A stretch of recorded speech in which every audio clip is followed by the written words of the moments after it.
We have something really important to say to you, and we're going to say it in a really blunt way. Yeah, please. Anytime you feel strong, chronic, negative emotion about something, you are nurturing a flawed premise, an untruth, a big lie. And what we mean by that is your inner being knows you and understands you and really likes you and is very happy with the unfolding of you. But when you, for whatever reason, have decided to take score in a way that you are not pleased with your progress, you get crossways of the truth of who you are. And so isn't it interesting? The very thing that is bugging you is the thing you're doing that's bugging you. Yeah, that's exactly it. So I'm trying to get myself to stop it.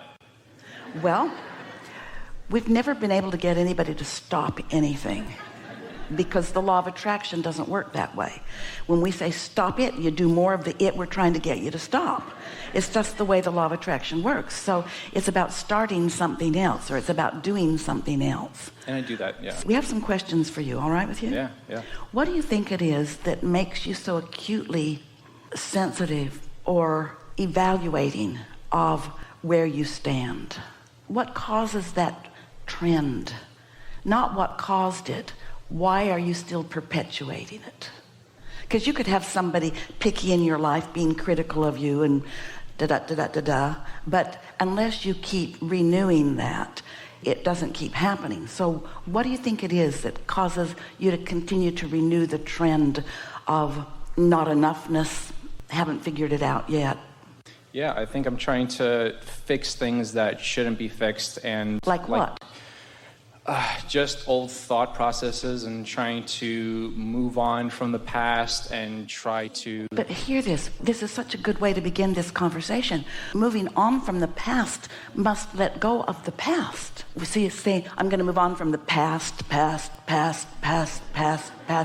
want to get past that. And so it has to be a different mindset. Moving toward what? Not moving from what? You're hitting on the most important conversation that we ever have in any setting like this, and that is the thing that prevents people from experiencing the wholeness of their desires and of who they are and what they want is their awareness of what is. You might say what has been, but it's not what has been that's tripping you up. It's what is, and then you're tying what is in with what has been. In other words, I'm here because of that and that and that and that and that.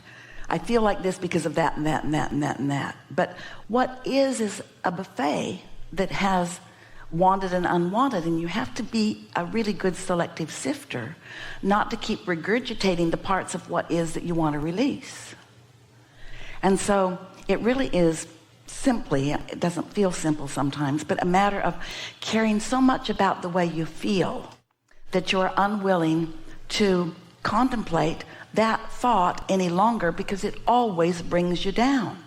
Esther came to an awareness the other day. I'm going to stop talking about that person to myself because that person, every time I get on that subject, I rip myself apart, and that person is not helped by my attention and not changing. And so some things I just have to let go. Not my job to fix, not my job to change, not my job to understand. Just let it go because it's messing with my now and it's messing with my what's coming up next. It's messing with me. How do I know that? It feels horrible every time I think about it. Now you could say, well, but isn't everybody deserving of love? Yeah, but let them get it from somebody else. Let them get it from their source energy. Let them get it from their own inner being. Why should I, Esther finally figured out, why should I deprive myself of my source energy? Why I try to help somebody who's deprived themselves of their own source energy for their whole life?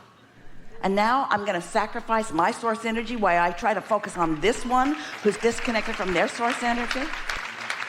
So after a while, you find yourself not being selfish in the sense that you don't care, but selfish in the sense that you do care. Because if you're not selfish enough to tune yourself to your own source energy, you don't have anything to give anybody anyway.